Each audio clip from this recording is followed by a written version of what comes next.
Good evening दोस्तों। आज हम लोग बच्चों का सोचना एवं सीखना इसके बारे में समझेंगे। बच्चे किस प्रकार सोचते हैं और बच्चे किस प्रकार सीखते हैं इसके बारे में सीखेंगे। ये चैप्टर 16 है, पार्ट 1 है। हम लोग जब इसका कंसेप्ट को समझ जाएंगे इसके बाद इसका एमसीक्यू पर ध्यान देंगे। कंसेप्ट समझना बहुत ही जरूरी होता है। तो आज हम लोग कंसेप्ट समझते हैं। तो कंसेप्ट में सबसे पहले हम लोगों को सोचना है कि सोचना क्या है। सोचना क्या है? तो सोचना एक उच्च प्रकार का, सोचना क्या है? सोचना एक उच्च प्रकार का मानसिक क्रिया है। सोचना उच्च प्रकार का मानसिक क्रिया है। कौन सी क्रिया है? शारीरिक क्रिया है क्या? नहीं है, ये मानसिक क्रिया है जो ज्ञान को संगठित करने में महत्वपूर्ण भूमिका निभाती है। सोचने के बाद क्या होता है? ज्ञान संगठित होता है। सोचना एक उच्च प्रकार का मानसिक क्रिया है जो ज्ञान को संगठित करने में महत्वपूर्ण भूमिका निभाती है। यह समझ में आया कि सोचना क्या है? एक मानसिक क्रिया है। एक बालक के समक्ष हमेशा हम लोग अनेक वस्तु को देखते हैं। यानी बालक अपने सामने बहुत सारी वस्तुओं को देखता है, समस्याओं को देखता है, दृश्य परिदृश्य को देखता है। ये सभी उसके सामने देखते रहते हैं। तो होता क्या है, जब उसके सामने बहुत सारा स्मृति, बहुत सारा प्रत्यक्षीकरण होता है, अनुमान होता है, कल्पना आदि होता है, तो ये सभी बालक के इस मानसिक प्रक्रिया में शामिल होता है। बालक के इस मानसिक प्रक्रिया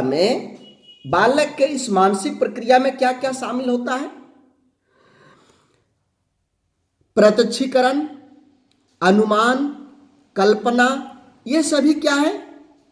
मानसिक प्रक्रिया में शामिल होने वाली चीजें हैं। तो मानसिक प्रक्रिया में ये सभी शामिल होते हैं। अब देखिए, अनुभव जन्य चिंतन। जैसे बालक क्या देखा, कहीं कोई वस्तु देखा, बालक के सामने कोई समस्या आ गई, बालक के सामने कोई दृश्य परिदृश्य है, ये सभी दृष्टिगोचर होते रहते हैं। बालक उन समस्याओं, वस्तुओं, दृश्य परिदृश्य आदि के विषय में चिंतन करता रहता है। जो भी वस्तु देखा, जो भी समस्या उसके सामने आया, जो दृश्य परिदृश्य को देखा, इन सभी के बारे में बालक सोचते रहता है। इसको कहते हैं अनुभवजन्य चिंतन। यह अनुभवजन्य चिंतन होता है। यह क्या होता है? अनुभवजन्य चिंतन होता है। अनुभव, जब वस्तु को देखा तो कुछ ना कुछ अनुभव होगा, जब समस्या का समाधान कर रहा है तो कुछ ना कुछ अनुभव होगा, दृश्य परिदृश्य उसके सामने है तो कुछ ना कुछ अनुभव होगा। तो इससे जो अनुभव होता है इसी को अनुभवजन्य चिंतन कहते हैं। बालक कोई भी चीज को कैसे समझ पाता है? देख करके, छू करके उसके बारे में अनुभव करता है। कोई भी चीज है, मान लीजिए वो घूमते हुए चला गया, मतलब वो अपनी मम्मी पापा के साथ घूमते हुए एक विद्युत जल परियोजना के पास, यानी एक बांध के पास गया। यहां पर ये क्या देख रहा है? पानी के द्वारा विद्युत का उत्पादन कैसे हो रहा है, टरबाइन कैसे घूम रहा है, पानी ऊपर से नीचे कैसे घूम रहा है, फिर विद्युत कैसे उत्पादन हो रहा है, ये सभी कुछ वो वहां पर देख रहा है। देखने से क्या हुआ? उसका प्रत्यय का निर्माण हुआ, कंसेप्ट का निर्माण हुआ, और ये कंसेप्ट का निर्माण होने से उसका थिंकिंग पावर बढ़ जाता है, अनुभव उसका बढ़ जाता है। जब कंसेप्ट का निर्माण होता है तो उसका क्या होता है? अनुभव बढ़ जाता है, मतलब अनुभव को प्राप्त करता है। अब कोई वस्तु आप दे दिए और वो प्रत्यक्ष उसको छू करके देख रहा है। मान लीजिए आपने दो वस्तुएं दिया, एक वस्तु कठोर है और दूसरा वस्तु मुलायम है, तो ये दोनों वस्तुओं को जब छू रहा है तो छूने के बाद उसे ये अनुभव हो गया कि ये वस्तु कठोर होता है और ये मुलायम होता है। तो ये अनुभव के द्वारा यानी छू करके अनुभव प्राप्त किया और अनुभव से उसका कंसेप्ट का निर्माण हुआ और उस कंसेप्ट से वो थिंकिंग करता है, सोचता है। बालकों में पूर्व किशोरावस्था में बालक अमूर्त वस्तुओं के बारे में सोचने लगता है। देखिए, कब से सोचने लगता है? पूर्व किशोरावस्था में ही बालक अमूर्त वस्तुओं के बारे में सोचने लगता है। अमूर्त वस्तु क्या है? समय अमूर्त है। यदि हम कोई बालक को कह दें जो पूर्व किशोरावस्था में है, उसको कह दें क्या तुम रात 12 बजे अकेले घर से निकल करके उस चौराहे तक जा सकते हो, तो बालक उस समय के बारे में सोचने लगता है कि 12 बजे रात पूरा अंधेरा होगा, सभी लोग सो रहे होंगे, इधर उधर कोई नहीं रहेगा, सड़क तरफ क्या होगा, जो आवारा कुत्ते वगैरह होंगे ये इधर उधर हो सकते हैं, यदि हम अकेले जाएंगे तो हमें डर लगेगा। यहाँ पर अमूर्त वस्तु के बारे में सोचने लगता है। कब? पूर्व किशोरावस्था से ही बच्चे अमूर्त वस्तुओं के बारे में सोचने लगता है। अच्छा, एक चीज देखिए, बालकों में जो सोचने की प्रक्रिया होती है उसका विकास एक निश्चित क्रम में होता है। उसका विकास किस तरह से होता है? एक निश्चित क्रम में होता है।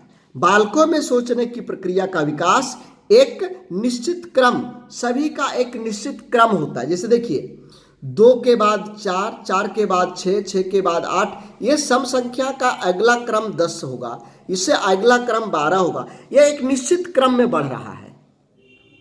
जैसे दिनों की हम गिनती करते हैं तो सोम, मंगल, बुध, गुरु, इस तरह से एक निश्चित क्रम है।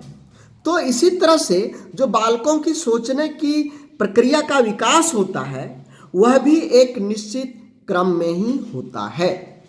ठीक है, अब हम लोग बात करने वाले हैं बालकों में सोचने की प्रक्रिया। बालक कैसे सोचते हैं? बालकों में सोचने का आधार क्या है? किस कारण से बच्चे सोच पाते हैं? हम लोग उसके बारे में आज बात करेंगे। हम इसको 8 भागों में बांट करके बात करेंगे। सबसे पहला भाग है प्रत्यक्षीकरण के आधार पर सोचना। प्रत्यक्षीकरण मतलब क्या हुआ? उस वस्तु या उस परिस्थिति को सामने रख करके जब उसके सामने है जो वस्तु या जो परिस्थिति, उसके बारे में जब बच्चे सोचते हैं तो इसको हम कहते हैं प्रत्यक्षीकरण के आधार पर सोचना। देखिए, उसके आसपास के जो भौतिक वस्तुएं हैं, बालकों के आसपास के जो भौतिक वस्तुएं हैं, इन वस्तुओं को जब वह देखता है, सामने देखता है, तो इसके बारे में वो सोचता है। बालकों के सामने बहुत सारा वातावरण में, या कह सकते हैं उसके समाज में, या कह सकते हैं उसके आसपास में बहुत सारी समस्याएं हैं। इन समस्याओं को सामने से देखता है और इन समस्याओं को जब देखता है, इन परिस्थितियों को देखता है, समस्याओं को देखता है, परिस्थितियों को देखता है, और इन्हें देखने के बाद जो सोचता है, इसी को कहते हैं प्रत्यक्षीकरण के आधार पर सोचना। तो हम लोग क्या कर सकते हैं? इस प्रकार की सोच का विकास वस्तुओं और परिस्थितियों के प्रत्यक्षीकरण के कारण होता है और इसी के आधार पर वह अपने ज्ञान का संचय करता है। मान लीजिए उसने बिल्ली को देखा था, बिल्ली को देखा था कि बिल्ली के 4 पैर होते हैं, ये घर में भी रहता है और हम इधर उधर भी घूमते हुए देख लेते हैं। अब इस बालक ने बाहर कुत्ते को देखा तो इसको भी देखा तो एक समझ गया कि ये इसका भी 4 पैर है तो यह भी कोई जानवर ही है। इसी तरह से वो अपने आसपास गाय को देखा, इसका भी 4 पैर देखा। तो जब हम उसको पूछें कि 4 पैर वाले जानवरों का नाम बताओ तो सोचने लगता है कि 4 पैर हमने किसको किसको देखा था इधर, तो कहेगा बिल्ली, कुत्ता, गाय, बकरी, घोड़ा, जिसको जिसको वो देखा था। तो ये प्रत्यक्षीकरण के आधार पर सोचता है और इससे अपना ज्ञान को संचित करता है। यह हुआ प्रत्यक्षीकरण के आधार पर। दूसरा होता है कल्पना के आधार पर सोचना।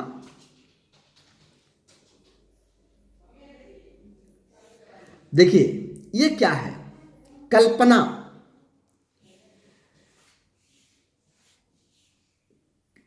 कल्पना मतलब होता है जब उद्दीपन वस्तु या पदार्थ उपस्थित नहीं होता, जब हमारे सामने कोई वस्तु या पदार्थ उपस्थित नहीं होता और तब हम उसकी कल्पना करते हैं, तब हम उसकी कल्पना करते हैं। तो यह हुआ कल्पना के आधार पर सोचना।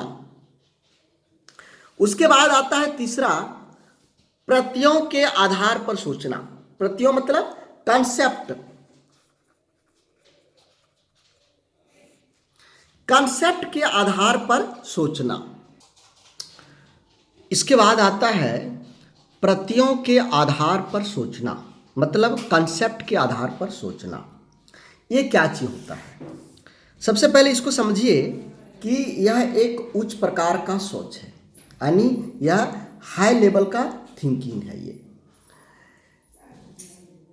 इसकी बालकों में अभिव्यक्ति तभी होगा जब बालकों में प्रत्यय का निर्माण होगा।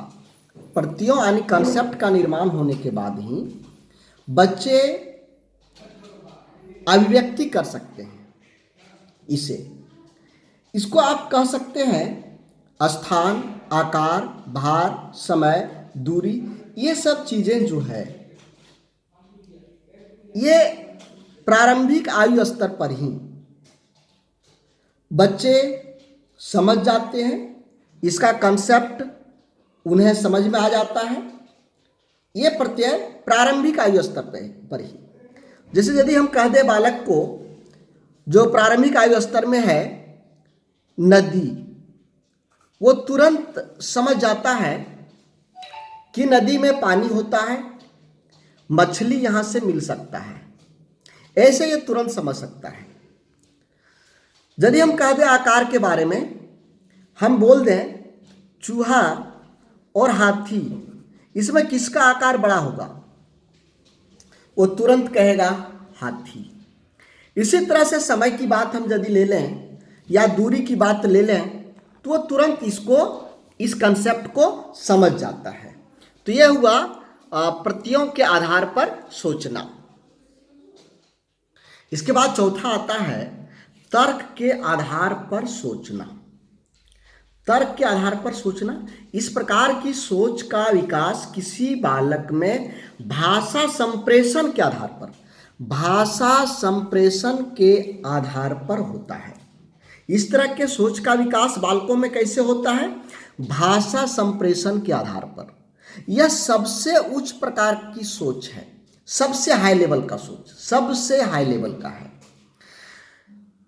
भाषा संप्रेषण से तर्क के आधार पर बच्चे सोचते हैं। अब आता है तर्कना के आधार पर। यह तर्कना क्या है? तर्क और तर्कना में थोड़ा सा अंतर है। किसी बात, किसी समस्या को लेकर भिन्न भिन्न प्रकार का तर्क लगाना। कोई बात या कोई समस्या के बारे में, कोई समस्या है या कोई बात है, इसके बारे में भिन्न भिन्न प्रकार का तर्क सोचना, तर्क लगाना तर्कना कहलाता है। तर्कना कहलाता है। जैसे देखिए, आप यहाँ पर बैठे हुए हो और बहुत दूर के बाद बहुत सारा धुआं निकल रहा है, तो लोग तरह तरह की तर्क लगाते हैं कि हो सकता है किसी के घर में आग लग गया हो जिसके कारण इतनी धुआं निकल रहा है। तर्क लगाते हैं, सोचते हैं कि हो सकता है किसी का खलिहान में आग लगा होगा, या किसी के फैक्ट्री में आग लगा होगा, या किसी का गाड़ी वगैरह टायर वगैरह जलाया होगा जिसके कारण इतना एक साथ में धुआं निकल रहा है। तो यहाँ पर अलग अलग भिन्न भिन्न प्रकार का तर्क लगा रहा है। यही अलग अलग प्रकार की जो तर्क लगाता है, इसी को कहते हैं तर्कना। तर्कना दो प्रकार का होता है, आगमनात्मक तर्कना और निगमनात्मक तर्कना। यह तर्कना से संबंधित प्रश्न बहुत बार आ चुका है। यह तर्कना सबसे पहले समझिए कि विशिष्ट से सामान्य की ओर होता है, विशिष्ट से सामान्य की ओर होता है। और यह निगमनात्मक तर्कना सामान्य से विशिष्ट की ओर होता है, विशिष्ट की ओर होता है। आगमनात्मक में विशिष्ट से सामान्य की ओर और निगमनात्मक तर्कना में सामान्य से विशिष्ट की ओर होता है। इसमें यह जो तर्क करने की एक ऐसी विधि है जो अभिग्रह या पूर्व धारणा से प्रारंभ होता है। यह जब भी प्रारंभ होगा तो कोई न कोई पूर्व धारणा से प्रारंभ होगा, पूर्व धारणा से स्टार्ट होगा। और यह जो है विशिष्ट तथ्यों और प्रेक्षणों पर आधारित होता है। यह क्या होगा? विशिष्ट तथ्यों एवं प्रेक्षणों पर आधारित होता है, विशिष्ट तथ्यों एवं प्रेक्षणों पर आधारित होता है। तो आगमनात्मक तर्कना में विशिष्ट से सामान्य की ओर जाते हैं और निगमनात्मक तर्कना में सामान्य से विशिष्ट की ओर चलते हैं। उसके बाद आता है अनुभव के आधार पर सोचना। इसमें क्या है, जो बालक अपने पूर्व अनुभवों के आधार पर अपनी नवीन सोच का विकास करते हैं। इसमें क्या होता है कि बालक अपने पूर्व अनुभवों के आधार पर अपनी नवीन सोच का विकास करते हैं। इस प्रकार की सोच का विकास बच्चों में अस्थायी ज्ञान प्राप्ति का सर्वोत्तम साधन माना जाता है। ये क्या है? अनुभव के आधार पर सोचना अस्थायी ज्ञान प्राप्ति का ये सर्वोत्तम साधन है। यहाँ पर बालक अपने पूर्व अनुभव का उपयोग करता है, पूर्व अनुभव का उपयोग होता है।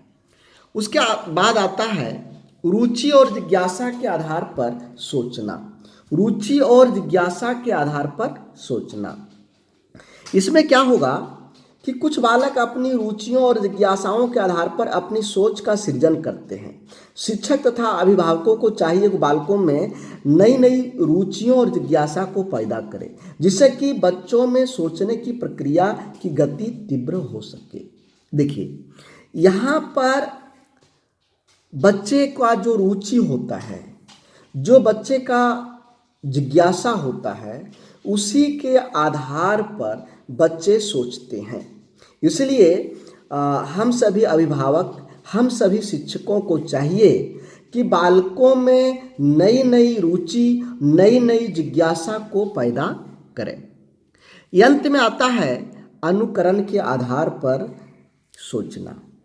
बालकों की सोच के विकास में अनुकरण का एक बहुत ही महत्वपूर्ण स्थान होता है। अनुकरण का, जब वह अपने आसपास लोगों को कोई कार्य करते देखता है तब वह उसी कार्य को करने की कोशिश करते हैं तथा अपनी सोच का विकास करते हैं। बहुत सारा चीज़ बच्चों को जो कुछ पसंद आ गया वो उसी का अनुकरण करना चाहता है। जब वह अनुकरण करता है, अनुकरण करने की कोशिश करता है, तो सोच का विकास होता है। तो दोस्तों, आज के इस वीडियो में बस इतना ही। फिर हम लोग मिलेंगे इसके आगे के पार्ट को लेकर के, और इसके बाद हम एमसीक्यू करवाएंगे। पहले कंसेप्ट को सीख लीजिए, उसके बाद एमसीक्यू स्टार्ट होगा। धन्यवाद।